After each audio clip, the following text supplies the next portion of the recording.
Mesdames et messieurs, bienvenue dans votre MAG Info. L'actualité dominante est en politique. La ministre du Travail, Madeleine Baird, se bat tant bien que mal pour l'amélioration des conditions des travailleurs à travers les réformes du Code du travail. Reportage. La cérémonie d'ouverture des travaux relatifs à la plénière sur le Code du travail a été présidée par Mme Madeleine Baird, ministre en charge du travail, et Mme Gisèle Akogé, épouse Tontoum Esson. En effet, cet événement a vu la participation du gouvernement, des confédérations syndicales et des organisations patronales sur une période de 5 jours.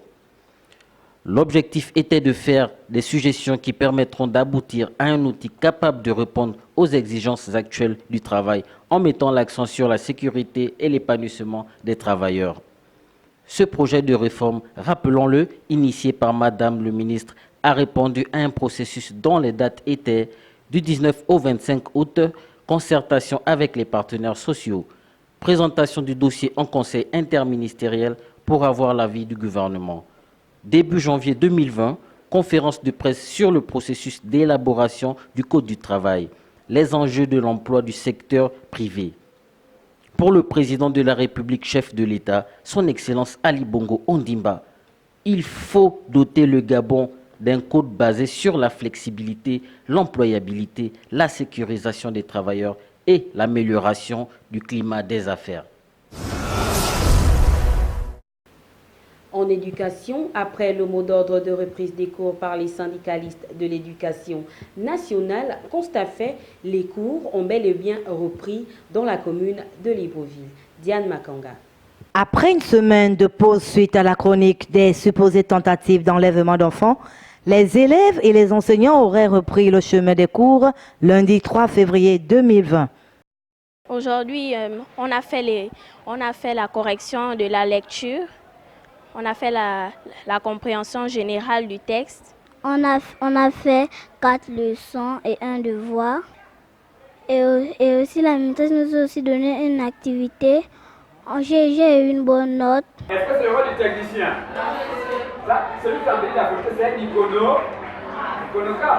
Il faut déjà reconnaître que ce n'était pas facile. C'était pas facile de vivre justement cette psychose, parce que ça nous a imposé un réaménagement pédagogique. Nous ne pouvons que être satisfaits, néanmoins, du travail qui a été abattu par le gouvernement, et ainsi que les différents partenaires sociaux, à savoir les syndicats et l'association des parents d'élèves. Les responsables d'établissements, le corps administratif, les parents et la gendarmerie nationale se seraient attelés pour une reprise de cours effective. La reprise des cours, comme vous venez de le souligner, a été bel et bien effective depuis lundi 3 février 2020. Et je tiens dans un premier temps à préciser que ce ne sont pas des enseignants qui étaient en grève. C'était dû à une psychose généralisée dans la ville. Et les parents d'élèves, avec l'appel de la FENAPEG et du Sénat et les autres centrales syndicales, qui ont bien voulu que les parents, n'est-ce pas, pour la sécurité, gardent leurs enfants à la maison. Dans les établissements publics, une sécurité de pointe se ferait ressentir, alors que dans certains établissements primaires privés, les mesures sécuritaires seraient seulement internes et exécutées par les membres responsables des 10 établissements. Oui, je peux vous affirmer que la rentrée a été effective, tant bien que le personnel est arrivé à l'heure, tout le personnel était là. Les parents venaient aussi avec tous les enfants. Donc, à tous les niveaux, tous les enfants étaient là, la majorité. La reprise des cours serait bel et bien effective sur Libreville dans une ambiance de sérénité.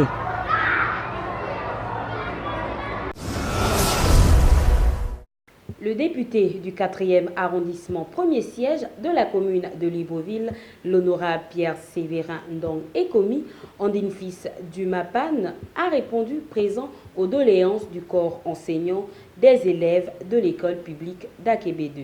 Suivons cet élément.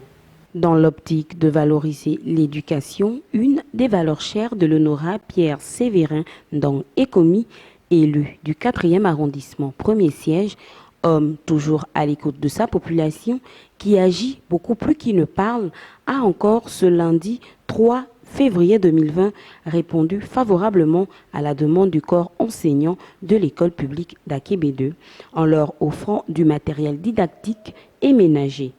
Il m'a été revenu à chaque fois que les tableaux étaient dans un état délabré et connaissant que l'école est vitale pour nos enfants, il était nécessaire pour moi de faire ce geste. Comment voulez-vous avoir des résultats si l'enseignant n'est même pas motivé d'écrire sur un tableau?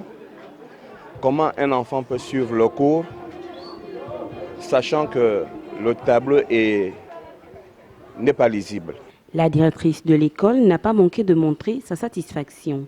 Une visite guidée de l'établissement a été faite pour clore en beauté. Mon sentiment, c'est un sentiment de joie, car c'est une école qui a beaucoup de difficultés. Le don fait ce jour par l'honorable vient soulager les élèves et les enseignants. Donc pour cela, je ne peux que dire merci à l'honorable de bien penser à mon école pendant son intersection et que mon école soit parmi les premiers qui visitent. Cela m'honore beaucoup et je ne peux que dire merci à l'honorable. Voici un geste qui vient valoriser la politique du chef de l'État, son Excellence Ali Bongo Ondimba. Le David, Mike Abakounia, qui a vaincu Goliath, a promis toujours donner avec le cœur. Monsieur Jafet Boyom Angoua, soutien indéfectible du président de la République, son Excellence Ali Bongo Ondimba, et président du mouvement des leaders du Gabon, est l'invité sur Como Info.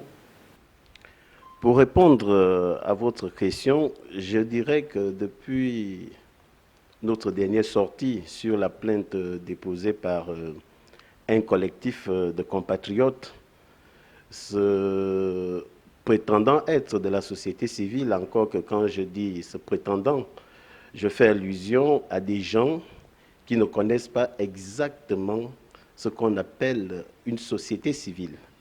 Je le dis pourquoi? Je le dis parce qu'il y a toute une amalgame dans ce qu'ils font, parce que pour ne pas, comme je l'ai dit la fois dernière, insulter leur intelligence, parce que je vois des professeurs d'université, des professeurs de lycée et collège, et bien d'autres cadres dans ce conglomérat, dans ce petit groupe, je me dis qu'il y a un souci, un vrai souci, comme je l'ai dit la fois dernière. Parce que pour des gens qui se veulent crédibles, nous avons Transparency International et d'autres organismes, dont certains sont affiliés à ces organismes-là. Donc Transparency vient même de mettre en doute certains membres de la société civile gabonaise, en l'occurrence Mme Laurence Ndong et bien d'autres activistes de l'Europe, qui prétestaient qu'il y avait des enlèvements, des meurtres et autres.